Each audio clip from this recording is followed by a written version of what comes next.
अगर आपसे भी बर्तन जल जाते हैं और आप धोते-धोते हो जाते हो परेशान, तो बहुत ही आसान सा उपाय मैं लेके आ गई हूँ। और भी ढेर सारे टिप्स मैं लेके आ गई हूँ, घर से छोटे-छोटे कीड़े-मकोड़े भगाने हो या फिर कॉकरोच भगाने हो। तो हेलो गाइस, मैं हूँ अर्चना और आज आप लोग के लिए बहुत ही खास वीडियो लेके आ गई हूँ। तो चलिए आज की वीडियो शुरू करते हैं और थोड़ा-सा भी पसंद आता है तो प्लीज़ अपना सपोर्ट ज़रूर बनाइएगा। आज का जो सबसे पहला टिप्स है ना, ये इसके लिए हमने क्या किया, दरवाजे अक्सर ना बारिश में या गर्मियों में अक्सर ये भारी हो जाते हैं और ये जाम होना शुरू हो जाते हैं, जिससे दरवाज़ों से आवाज़ आती है और दरवाज़ों से आवाज़ आना अच्छा नहीं माना जाता, हमारे वास्तु के अनुसार बिल्कुल अच्छा नहीं होता है। तो अगर ये परेशानी आपके यहाँ भी है तो आप एक काम कर सकते हो। देखो, दरवाजे के जो पेच होते हैं ना, जो लगे हुए, तो उनमें आप क्या कर सकते हो, कोई भी आप तेल ले लो, जैसे सरसों तेल, नारियल तेल या फिर आप मशीन का तेल, तीनों में से कोई भी तेल आप ले सकते हो। उनको आप यहाँ पे थोड़ा-थोड़ा डाल दो, बहुत ज़्यादा नहीं, आप कॉटन की सहायता से भी डाल सकते हो। मैंने यहाँ इसी से डाल दिया। इसको डाल कर के आपको आधे घंटे के लिए छोड़ देना है और फिर आप देखिए ये बिल्कुल फ्री फ्लो हो जाता है, बिल्कुल आसानी से खुलता है, बंद हो जाता है, आवाज़ भी नहीं करता है। तो इस तरीके से ये बिल्कुल ठीक हो जाता है। हमने इसे थोड़ी देर के लिए छोड़ दिया, आधे घंटे आप छोड़ दो और फिर देखो ये बिल्कुल अच्छा हो जाता है, बहुत ही जल्दी और आराम से खुलता है, बंद का होता है, आवाज़ भी नहीं आती। और अगला जो टिप्स है वो माचिस से है। देखो, माचिस तो हम सभी यूज़ करते हैं, दिया जलाने हो, अगरबत्ती जलाना, धूप जलाना हो, गैस जलाना हो, लेकिन आज इस माचिस का यूज़ बिल्कुल अलग करने वाले हैं। तो मैंने लिया है यहाँ पे थोड़ा सा पानी, सादा पानी मैंने लिया है और इसमें मैं क्या कर रही हूँ, माचिस की तिलियों को मैं डाल दे रही हूँ। माचिस की तिलियाँ इसी में आपको भिगो देनी है और भिगो करके इसको थोड़ी देर के लिए छोड़ देना है। मैं अच्छे से मिक्स कर दे रही हूँ इन सबको कि अच्छे से पानी के अंदर ये चली जाए और फिर इसको ढक कर के छोड़ देना है, आपको आधे घंटे के लिए छोड़ देना है। तो इसे चलिए छोड़ती हूँ मैं। अब आधे घंटे हो चुके हैं, तो मैं ये अच्छे से फूल चुका है, तो मैं निकाल के इसके जो ऊपर मसाले लगे हुए हैं ना, इनको हल्का-हल्का इसको मस लूँगी, तो ये अच्छे से निकल जाएगा, सारा पानी में ही निकल जाएगा। तो धीरे-धीरे करके आपको एक-एक तीली से इसी तरीके से निकालते जाना है। धीरे-धीरे जैसे आप इसको रगड़ोगे ना, तो ये आराम से निकल जाएगा और ये अलग हो जाएगा इनसे। तो ये जो है ना बहुत ही पावरफुल बन जाता है, ये पानी जो है ना बहुत ही पावरफुल बन जाता है, जो कि कई चीज़ों में काम करता है। तो मैं अभी आपको दिखाने वाली हूँ। तो इन लकड़ियों को हम निकाल के हटा दे रहे हैं, इनको बाहर निकालते जा रही हूँ और सिर्फ मसाले बचे हुए हैं। आप देख सकते हो इसका कलर भी हल्का-हल्का चेंज हो रहा है, हल्का-सा पिंकनेस हो गया है। और ये जो है ना ये जो मोटे-मोटे मसाले अंदर जो बैठे हुए हैं, इनको हल्के से हाथों से आप जैसे दबाओगे ना, तो ये फूट जाएँगे अच्छे से। और इसको और पावरफुल बनाना चाहते हो तो इसमें 1 चम्मच के करीब आप इसमें ये विनेगर, व्हाइट विनेगर आप डाल दो, नहीं तो ये ऐसे भी काम करेगा। तो इसको हमने अब इन लकड़ियों को पहले फेंक देती हूँ, जो इसकी डंडियाँ है इसको फेंक दे रही हूँ और फिर इसको स्प्रे बॉटल में भर ले रही हूँ। छान के आपको भरना है, बिना छाने नहीं भरना है, छान के भर लेना है।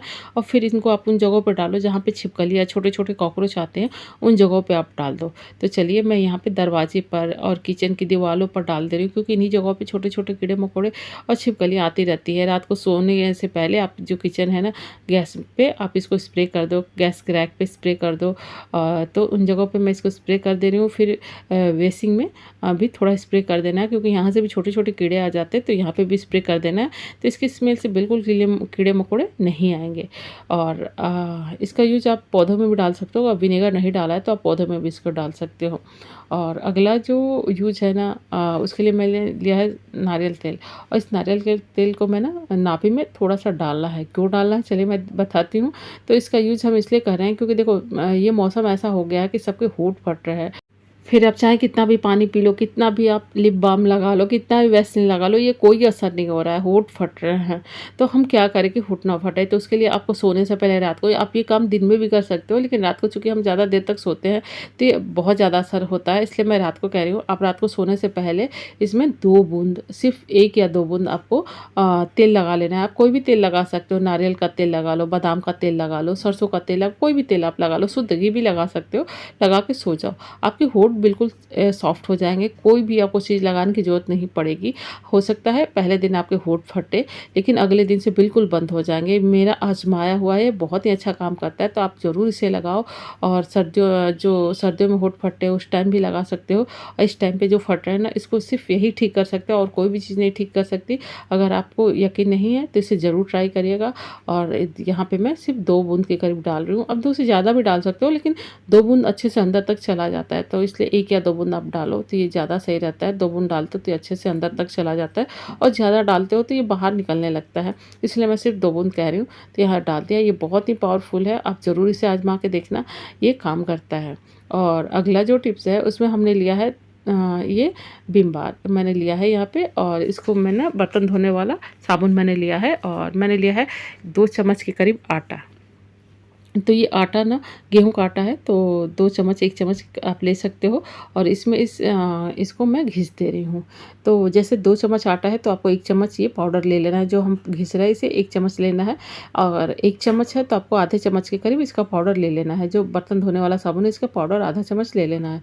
और मैंने इसको दोनों को डाल करके थोड़ा सा पानी दिया, और पानी डाल करके इसका हमें पेस्ट बना लेना है। तो चलिए पहले मैं अच्छे से इसको मिक्स कर दे रही हूँ, और मिक्स करके इसको लिक्विड कर दे रही हूँ। थोड़ा सा लिक्विड हमें रखना है, और अच्छे से इसका पेस्ट बना ले रही हूँ। फिर मैं आपको दिखा रही हूँ इसका यूज़ मैं क्या करने वाली हूँ।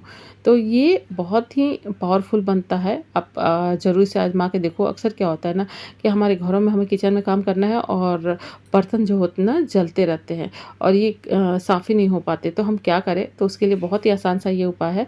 आप बर्तन को साफ़ करना है तो जैसे कि ये आपको दिखा रही हूँ, ये बर्तन जल चुका है, अब इसे हमें साफ़ करना है। तो कैसे हम साफ़ करें, तो इसको साफ़ करने के लिए ना आप इसी के ऊपर जो हमने लिक्विड बनाया है इसको अच्छे से फैला देना है। तो इसी के ऊपर मैं यहाँ चम्मच से डालती जा रही हूँ, आप हाथों से भी लगा सकते हो।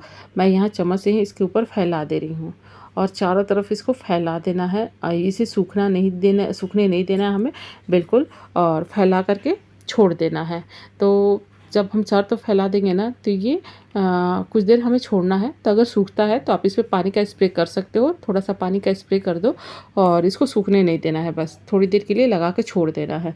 तो हम इसे लगा दिया है, और लगा करके चारों तरफ अच्छे से फैला के मैं लगा दे रही हूँ, और इसको थोड़ी देर के लिए मैं छोड़ दूँगी। तो इसे किचन में ही इसी तरीके से मैंने छोड़ दिया चारों तरफ लगाने के बाद, और ये एकदम से बर्तन से साफ़ हो जाते हैं। जो भी जले बर्तन होंगे ना वो बिल्कुल साफ़ हो जाते हैं, जो नीचे का भाग जल जाता है और साफ़ ही नहीं होता है। तो यहाँ पे अच्छे से ये लग चुका है। अब मैं इसे थोड़ी देर के लिए छोड़ दे रही हूँ, और जब थोड़ी देर हो गया फिर आप कोई भी स्क्रबर ले लो, कोई भी सामान्य सा भी स्क्रबर ले लो, और इसको हल्का सा गीला कर लो। गीला करने के बाद इसे आप धीरे धीरे रगड़ना शुरू करो। हल्का सा आप प्रेशर दे करके रगड़ना शुरू करोगे, ये पूरा जो है ना कालापन ये ख़त्म हो जाएगा, और सारा ये बर्तन बिल्कुल साफ़ हो जाएगा। आपको ज़्यादा मेहनत नहीं करनी पड़ेगी। इस तरीके से आप रगड़ते जाइए और ये बर्तन बिल्कुल साफ़ होता जाएगा। तो इस तरीके से ये बर्तन साफ़ हो जाते हैं, और आपको ज़्यादा मेहनत नहीं करने की ज़रूरत पड़ती। आपके सामने मैं करके दिखा रही हूँ, और इस तरीके से आप इसको साफ़ करने के बाद इससे पानी से धो दो, और जहाँ भी थोड़ा सा लगा हुआ है ज़्यादा उसको हल्का सा प्रेशर दो, ये एकदम साफ़ हो जाएगा। हल्का सा प्रेशर देके रगड़ देना है आपको, तो ये साफ़ हो जाएगा। हल्का हल्का प्रेशर देके आपको रगड़ते जाना है, और ये बिल्कुल साफ़ हो जाता है। तो इस तरीके से कोई भी जला हुआ किचन का बर्तन है तो आप इस तरीके से आप इसे साफ़ कर सकते हो, बहुत ही जल्दी इस तरीके से साफ़ हो जाता है। चलिए मैं इसे धो के आपको दिखा रही हूँ। इस तरीके से बिल्कुल साफ़ हो चुका है। अगर थोड़ा सा कहीं पे भी काले दाग धब्बे रह गए हैं तो आप थोड़ा सा ये लिक्विड लगाइए और रब कर दीजिए, तो ये बिल्कुल साफ़ हो जाएगा। आपको बिल्कुल मेहनत की ज़्यादा ज़रूरत नहीं पड़ेगी इससे।